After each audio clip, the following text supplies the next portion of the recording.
Pojedeme přímým rychlíkem do Tatranské Lomnice. Celý svět zanechal vodu. Řekneme si, k čemu je dobrá novinka jménem LCA. A navštívíme Mladějovskou průmyslovou dráhu.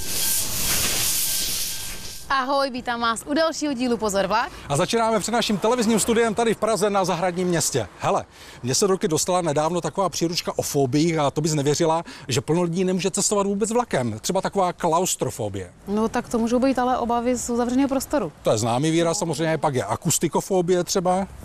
Obavy z nějakého hluku? Přesně tak, ale teď to přijde efodiofobie. Co to je? Efodiofobie. No to netuším. Ale to je strach z přípravy na cestu, ale úplně nejhůře na tom jsou lidé, kteří mají siderodromofobii. Siderodromofobii, dromo, nějaký dráma, nevím. Není to drama, normálně je to strach z cestování vlakem a vůbec strach z železnice. Ale my tady v magazínu Pozor vlak strach nemáme, Ne. My cestujeme, já jsem si nedávno dovezl tuto krásnou epesní čepičku, protože jsem jel přímým rychlíkem Anděl na horách z Prahy do Tater, konkrétně do Tatranské Lomnice. A tím také začínáme. Jo. Hele, tak to máme natočeno. Hele, ale víš, co tak uvažuju? Co? Ještě, že nemáš tatrofobii, co? Cože? No tatrofobii. Tatrafobie, no ty se zbláznila úplně.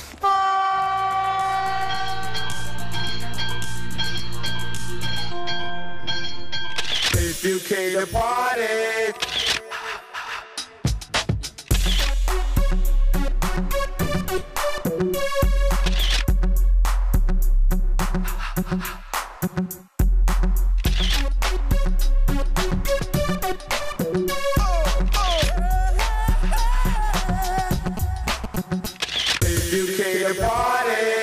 Možná vám poslední fotografie na níže Zotavovna Morava co si připomněla a možná vám napoví právě přijíždějící mimořádný rekreační vlak na pražské hlavní nádraží s nablízkanou nulkovou bobinou táhnoucí vagóny nazvané Gustav, Anděl, Vyhlídka a Závodní výbor. A to se už přemysťujeme do prezidentského salonku, který je plný rekreantů těšící se na něco, co ještě nezažili. Priatelia, smer je jasný. Vysoké Tatry, Tatranská Lomnica, Zotavovňa Morava, kde sa natáčal neskutočne krásny film Anděl na horách z roku 1956. Ty jedeš taky do Tater? A kam? Tatranská Lomnice, Zotavovna Morava. Stačí? A nebo ještě něco? No to máš štěstí. To je nejlepší Zotavovna, jakou znám. Nádherně vybavená. Já tam jedu taky. Alespoň nám cesta líp uteče, viď? A cesta opravdu utíkala. Kromě projekce filmu Anděl na horách totiž kulturní referenti ROH, revolučního odborového hnutí, Ivetka a Josef rozpoutali ve vlaku opravdu skvělou náladu. Ostatně posuďte sami. Celý svět zanechal vodu. Celý svět vyskočil pohledy nahoru. Jedná se v této nulté fázi o čtyřvozový vlak, který na rozdíl od tradiční soupravy retro Ostravanu vezeme v podobě dvoulůžkových vozů, salonního vozu a restauračního vozu. Je to především proto, že tento projekt chceme představit primárně našim obchodním partnerům, cestovním kancelářím, protože vidíme, že tady je ten potenciál, abychom propojili našich předků s tím, co dneska národní dopravce v České republice i ve Slovenské republice dělá.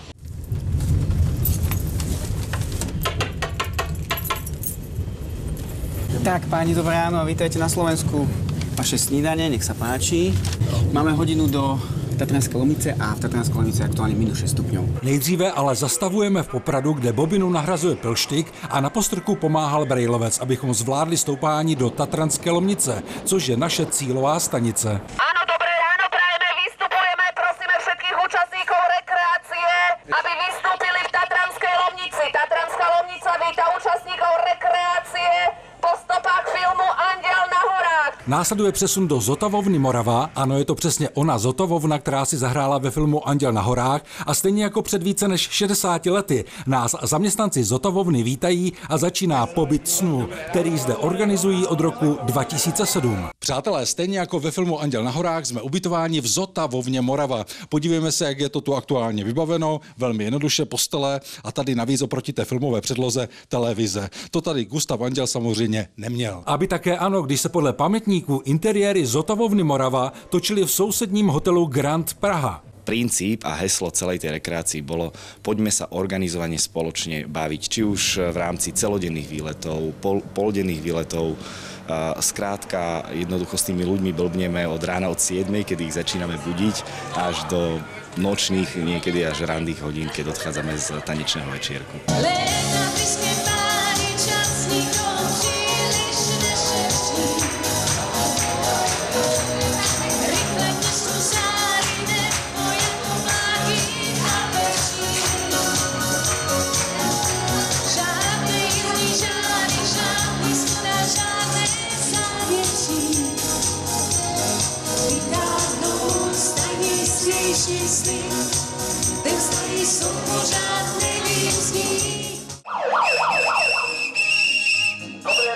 Dobré ráno, budíček. Celý svět slyšel to, dobré ráno. Celý svět celý svět vyskočil od rozhlasu a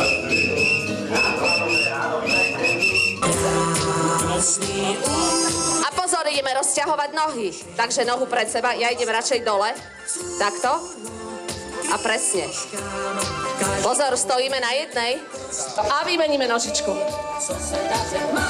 A pohupujeme. Ano, organizovaná rozcvička, organizované výlety, třeba na Lomnický štít jako Gustav Anděl, a organizované také sportovní aktivity, kdy o nějaké to naražené koleno prostě není nouze. Ale trochu bolesti 100% překryje perfektní zábava.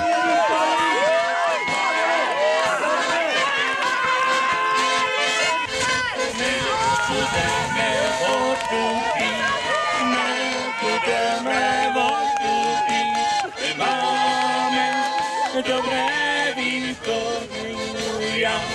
Katarínko, budeme si dobře žít.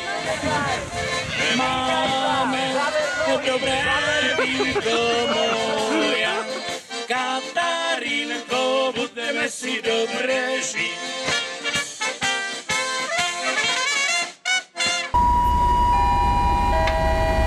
Vážení cestujúci, zvláštny rekreačný rýchlik Anděl na horách je pristavený na prvom nástupišti. Nultý, tedy zkušební výjezd Retro Tatranu v rámci akce Po stopách filmu Anděl na horách bohužel končí. I když se nám chce říci, že to byla akce milionová, raději dáme prostor k hodnocení přímo účastníkům. Akce byla úžasná a určitě pojedeme znova. Skvělá parta, výborný akce, vlastně nebyl čas ani na minutu se nudit, takže je úplně luxusní. Výborne sa páčilo, treba to robiť častejšie, určite. Aj nám Slovákom sa to páči. Takže, až někde uvidíte, že je opět vypraven Retro Tatran, neváhejte a užijte si jako my organizovaný výlet po stopách filmu Anděl na horách.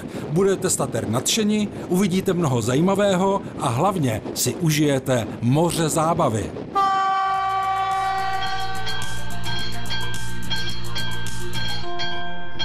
Je tu rychlý přehled událostí na železnici. Mezi Křemží a Boršovem se 3. května srazily 2 vlaky společnosti GV Train Regio.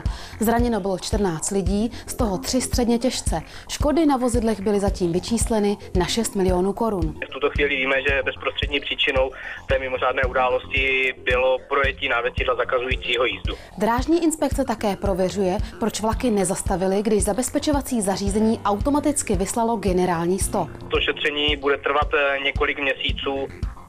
Teroristé zaútočili 16. května na nádraží v Chabařovicích na osobní vlak. Na místě bylo 80 zraněných lidí a zhruba 10 mrtvých. Přesně tento scénář byl námětem pro taktické cvičení složek integrovaného záchranného systému nejenom z České republiky, ale také z německého Saska. Všechny zúčastněné složky si tak vyzkoušely, zda je krizový plán pro podobné události správně nastaven. Případná slabá místa budou po vyhodnocení akce v novém krizovém plánu upravena. Správa železniční dopravní cesty ukončila roční testování tzv. Sekvenčního sklápění Závor u Pardubic, které by mělo vést k radikálnímu snížení počtu střetů automobilů s vlaky. Jde o vícekolejné přejezdy se 2 břevny na každé straně, kdy se nejdříve sklopí závora na vjezdové straně a až poté na výjezdové. I když automobil vjede na přejezd ve výstraze, bude tak mít dostatek času na opuštění přejezdu. Výsledky těch testů byly natolik dobré, že se Správa železniční dopravní cesty rozhodla tuto funkcionalitu doplnit na další desítky železničních přejezdů. Polské Pendolino ED 250, které provozuje PKP Intercity, se opět podívalo do České republiky. Na koridorové trati mezi Bohumínem a Polomí byla totiž testována mobilní část vlakového zabezpečovače, aby tyto jednotky byly schváleny pro provoz na české železnici.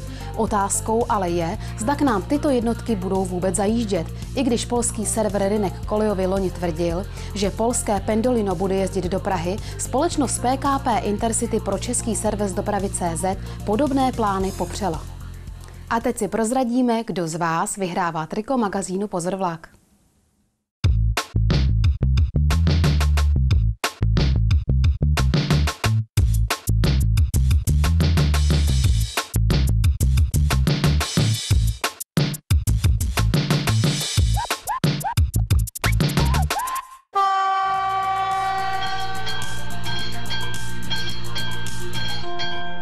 Přátelé, zajel jsem si do Prostějova, kde jsou 2 železniční přejezdy, které nenajdete nikde jinde v České republice. A v čem jsou tak výjimečné? Pojďme se na to podívat. Jde o přejezdy vybavené inteligentním systémem Level Crossing Alarm pro snížení rizika kolize chodců, cyklistů a dalších skupin osob s vlakem, které žijí takzvaně online životem na internetu přes mobily s častým používáním sluchátek k poslechu hudby. Motivace v podstatě vymýšlení tohoto produktu byla v tom, že jsme byli s kolegama na kolách a měli jsme sluchátka na uších a mal nás přijel vlak a tak mi napadlo vlastně, jak by šlo zvýšit bezpečnost. Sluchátka s hlasitou hudbou, která odizoluje člověka od vnímání okolního světa, jsou opravdu čím dál větším problémem, na který v minulosti poukazovala v rámci preventivních akcí také Správa železniční dopravní cesty.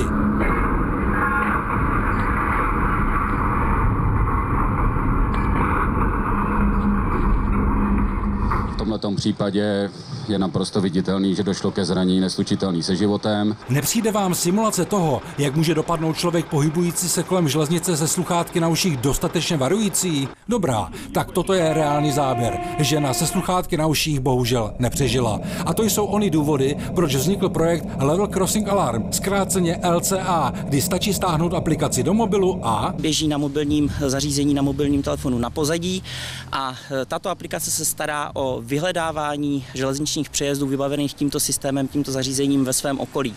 V případě, že se zařízení mobilní telefon blíží k železničnímu přejezdu, a to na vzdálenost až několik set metrů, dokáže pomocí rádiové komunikace zjistit stav tohoto přejezdu a v případě, že se blíží vlaková souprava, tak velice důrazně pomocí vizuálního a zvukového signálu varovat uživatele.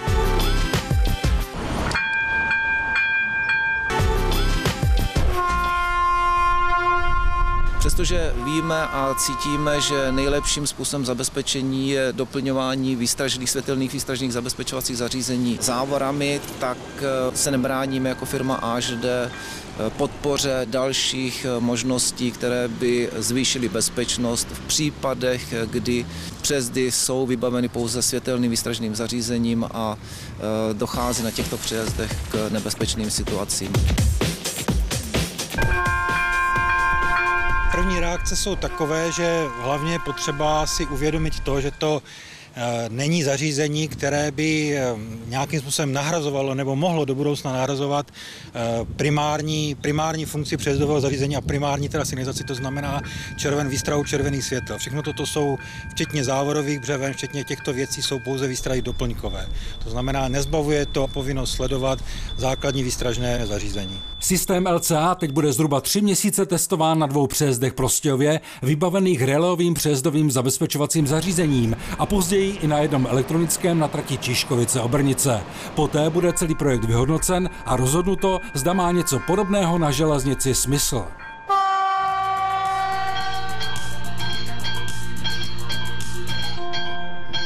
Mám pro vás překvapeníčko. Podívejte se na to. Nádherná žabotlama. Jeden z posledních dochovaných kousků. Nádhera. A v jaký krásný barvě. Jenomže lidi jsou barbaři, nevážejí si toho a zase to pomalovali. No.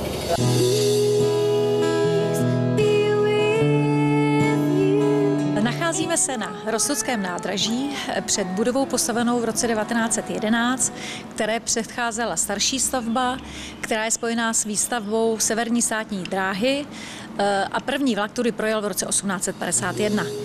Na konci 19. století tady vystupovaly řady turistů, letních hostů a zejména pražských letních hostů, kteří hledali přírodu. Nádraží byl ale svědkem také tragických událostí, a to na konci dubna v roce 1945, kdy tady byl zastaven transport smrti, který vyrazil z Litoměřic do Velešína a vezl vězně na popravu. Díky obětí a nasazení života tady místních obyvatel řada z nich byla zachráněna.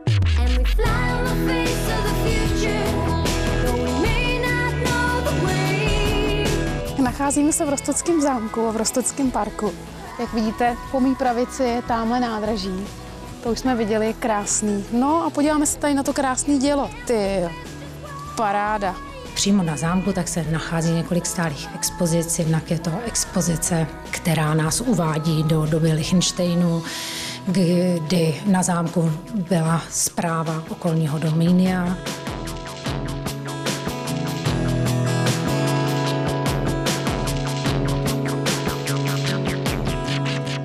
Druhá expozice pak navazuje na letní příměstské letovisko, kdy Roztoky byly jedny z nejznámějších takových rekreačních center za Prahou. Příběhy Tichého údolí.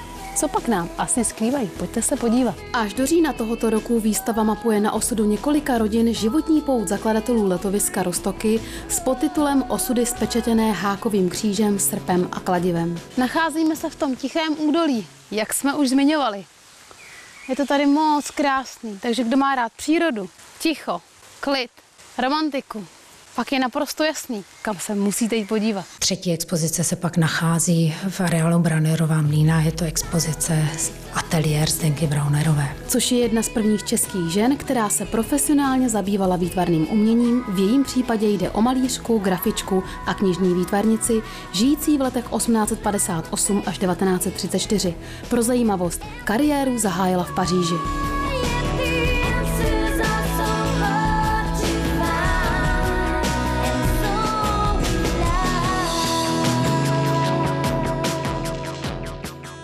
Slavný Levý Hradec, původně hradiště a sídlo knížete Bořivoje I. Ten zde nechal založit první křesťanský kostel v Čechách v 80. letech 9. století. Kostel svatého Klementa, kousek od Roztok, jsme vám prostě museli ukázat. Je kulturní památkou už od roku 1958 a to bez diskuze zaslouženě.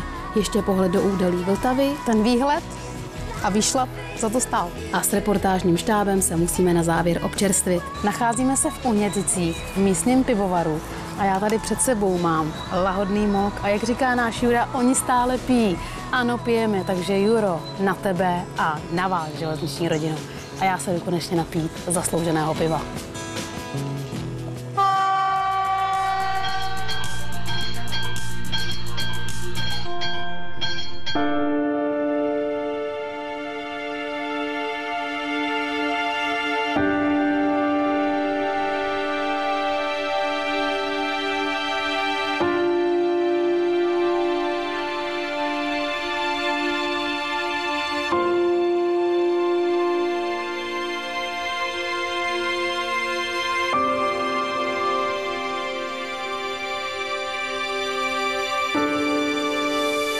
To bylo v pár vteřinách zachyceno několik hodin přípravy pární jedničky. Původně šlo o válečnou lokomotivu z rakouské lokomotivky Krauss z roku 1918, která byla o 2 roky později přestavěna pro Mladějovskou dráhu, kde vydržela dodnes. Mnozí z vás jste asi poznali a vám ostatním představujeme opravdu úžasnou Mladějovskou průmyslovou dráhu, kterou jsme s kamerou magazínu Pozor vlak navštívili už v roce 2014. Tehdy nás nadšenci kontaktovali s tím, že chtějí provoz na tehdejších 6,5 kilometrech rozšířit na 11 kilometrů a obnovit tak provoz v celé délce historické trati z Mladějova až na Hřebeč. I díky divákům magazínu Pozor vlak se vybralo více než požadovaných 120 000 korun a tak se opravné práce rozdělí na plné obrátky. A teďka v roce 2018 jsme to dokončili až do stanice Hřebeč, takže po 15 letech vlastně přerušení provozu znovu zahájíme provoz v celé délce trati. Za touto jednou větou se ale skrývají tisíce hodin převážně manuální práce řady dobrovolníků, kteří si Mladějovskou průmyslovou dráhu jednoduše zamilovali. Vše, co dělali, bylo poháněno motorem zvaným Radost a hrdost.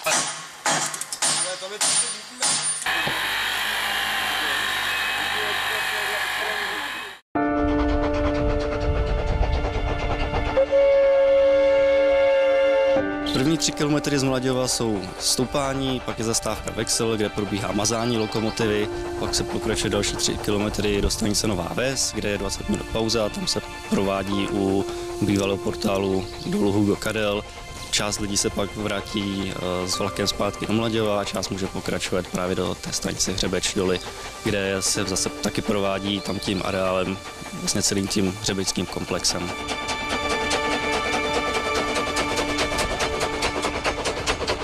A jak už to tak bývá, každá velká věc se musí náležitě oslavit. Je svátek 8. května a první pravidelný parní vlak s cestujícími protrhává slavnostní pásku a výjíždí do stanice Hřebeč. Vážení cestující, dovolte mi vás přivítat ve stanici Hřebeč doly jako první pravidelné cestující po 15 letech. 15 let byl úsek mezi Novou Vsí a Hřebčí pro špatný stav svršku nesjízdný. Kdo měl zájem, ten se mohl zúčastnit první exkurze do míst, kde se na Hřebči ve velkém těžily nerostné suroviny. Na Hřebečském hřbetu, který je za námi, se v průběhu asi 150 let těžil a z místy stále ještě těží žáruvzdorný jílovec, něco na pomezí jílu a opuky, kamene, který po vypálení dává žáruvzdornou surovinu, kterou znáte pod označením šamot. To, na čem stojíte, je halda takzvané podcítní suroviny. Jak jsem říkal, ta těžba probíhala na vrchní etáž, tam ještě vidíte zbytky provozních budov, materiál šel do drtiče, následně do třídiče a ta jemná frakce, která propadla i těmi nejjemnějšími síty, je teď pod námi. Proto, abyste se trochu vyděsili, to, co je všechno pod námi, tak uvnitř hřebečského hřbetu chybí.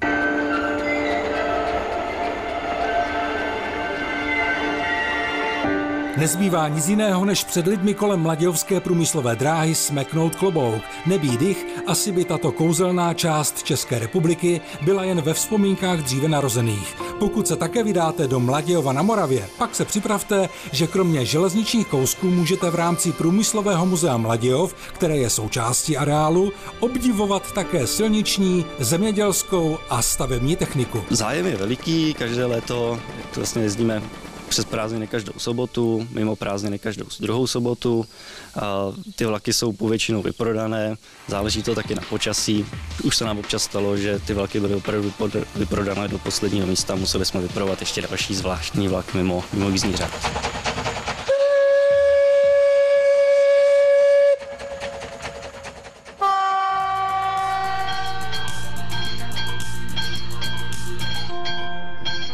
Prohlédli jste si někdy zblízka železniční stanici v Kralupech? Možná jako běžní cestující ano, ale my vám ji chceme představit z poněkud jiného pohledu. V roce 1990 se připomíná 125 let Kralupského železničního uzlu. I když pravda první vlak projel tehdy ještě malou vesničkou už v roce 1851, avšak teprve v roce 1865, přesně 15. října, bylo slavnostně otevřeno takzvané společné nádraží. Tady jsme už byli. V 55. díle Pozor vlak jsme se ve zdejším depu loučili s párou. Dneska se ale podíváme do stanice. Původně zde společnost Státní dráhy postavila malé nádraží 5. třídy. Teprve po zaústění trati Buštěhradské dráhy z Kladna zde vyrostla větší výpravní budova. Ta dnes již cestujícím neslouží. Po zaústění trati 3. společnosti Turnovsko-Kralupsko-Pražské dráhy zde vznikla reprezentativní společná budova podle návrhu architekta Karla Schumana. A tak v letech 1882 a následujících byl zdejší železniční uzel podstatně rozšířen. Avšak pro Kralupy je důležitý teprve rok 1956.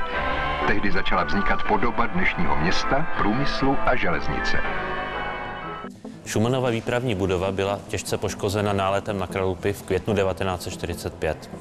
Byla sice provizorně opravena a předpokládala se výstavba nové výpravní budovy z per architektů Kalvody a Dandy, kteří mimochodem v té době projektovali nádraží v Pardubicích, ale k tomu nikdy nedošlo. Tohle je tedy nová budova železniční stanice. Oproti vlastní dráze je mladinká. Vždyť sloužit začala až v roce 1986.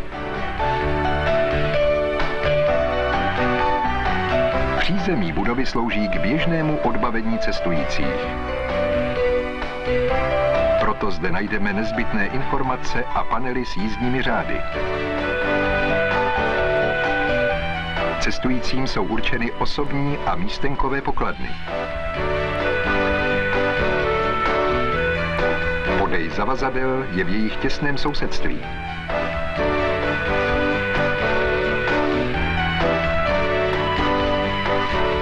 Po celý den je otevřena prodejna novin a časopisů. K vybavení patří i automatické skřínky na úschovu zavazadel a samozřejmě i sociální zařízení. Ze zákona povinná procenta umožnila realizaci řady uměleckých děl. Dodnes můžeme v interiéru nalézt prvky typické pro architekturu 70. a 80. let. Ale všimněte si několika maličkostí. Tak například dojem, jakým působí tenhle ezalitový podhled. Není tu jen tak pro nic za nic. Slouží jako velkoplošné svítidlo. Skrývá v sobě ventilaci a ozvučovací systém. A co říkáte těmto vitrážím?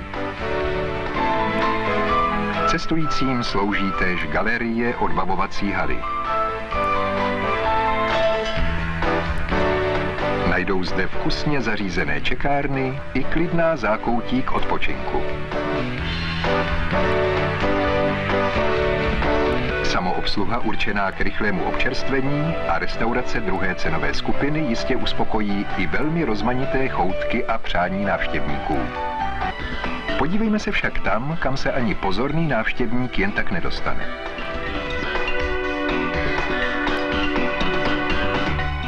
Vlastní provoz ve stanici Kralupy se řídí ústředně z relejového sálu. Prostřednictvím ovládacích prvků staničního relejového zařízení rozhodují pracovníci o pohybu vlaků a vozidel v celém obvodu stanice.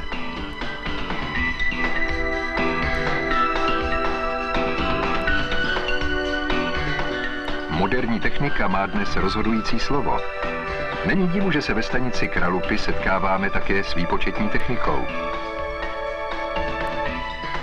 Slouží k celostátnímu sledování pohybu nákladních vlaků i jednotlivých vozů.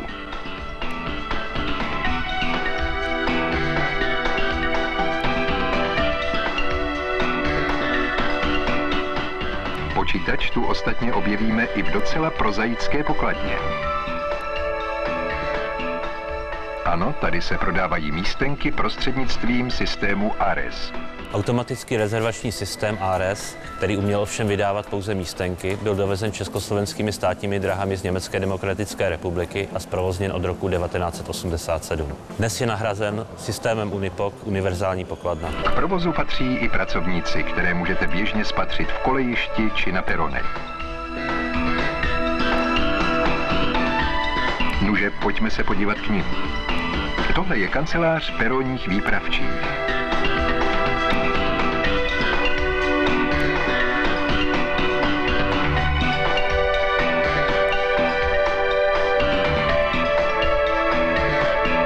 V pobočném lokomotivním depu se například opravují a udržují hnací vozidla.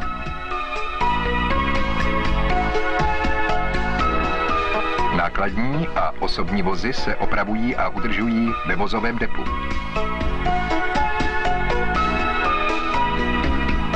Pracovníci traťové distance, krátce traťováci, mají zase na starost údržbu železničního svršku.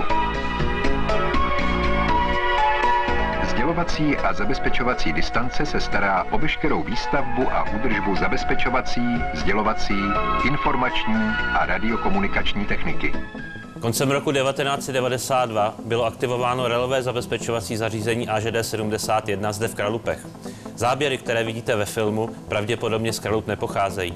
Jedná se o relovku s číslicovou volbou, kde prováděcí skupina je tvořena bloky, nikoliv jednotlivými relé, jak vidíme ve starém filmu.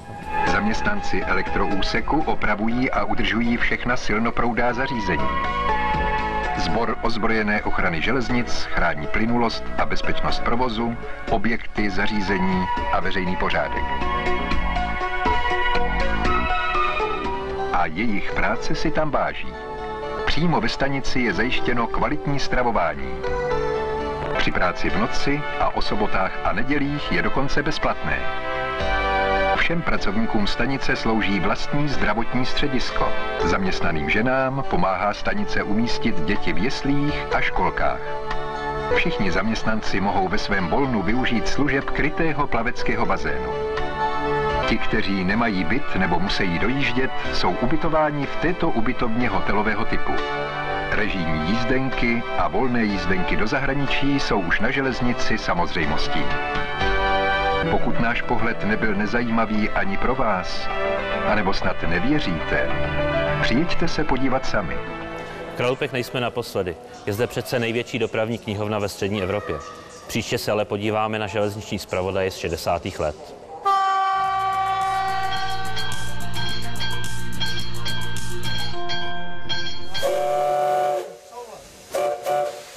Dnešní zarážku souběžné jízdy dvou parních vlaků pořídil Dominik Šén. Natáčí vlaky, a to především parní, od roku 1997 a občas pomáhá 75 475 179, která hraje i v tomto videu. Dominik děkuje oběma lokomotivním četám za možnost natočit toto uchvatné video.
Juro, to byly naprosto úžasné ty mašiny v té zarážce. Viděl jsi to? Přesně tak, a k tomu se vztahuje také naše soutěžní otázka. Ptáme se na to, které ty mašiny jely na té souběžné jízdě a ptáme se na konkrétní čísla. Takže pokud znáte tyto krásky, tak odpovídejte do 15. června 2018 a to na uvedené adresy. Pozor, pouze správné odpovědi. Jasně, a pro 3 z vás potom máme připravena trika magazínu Pozor vlak. Mějte se krásně a železnici zdar. Jdeme. Jdeme. No v pohodě, a kejvnu a 3 vteřiny počkej. Já ho neviděl, se kejvá. Jas, a hotovo. Jo, dobře. A napočítej si 1, 2, 3, 4, 5 a hotovo, pomalu. Tak jste prdlí. Já už jsem se na teď připravovala a tě čekala jsem chvíli. Ať jdou, jenom to je úplně jedno. Sorry. Tak jdeme. Ježišmarja, neberte nám záběr. Budete slavná, paní. Já nechci být slavná.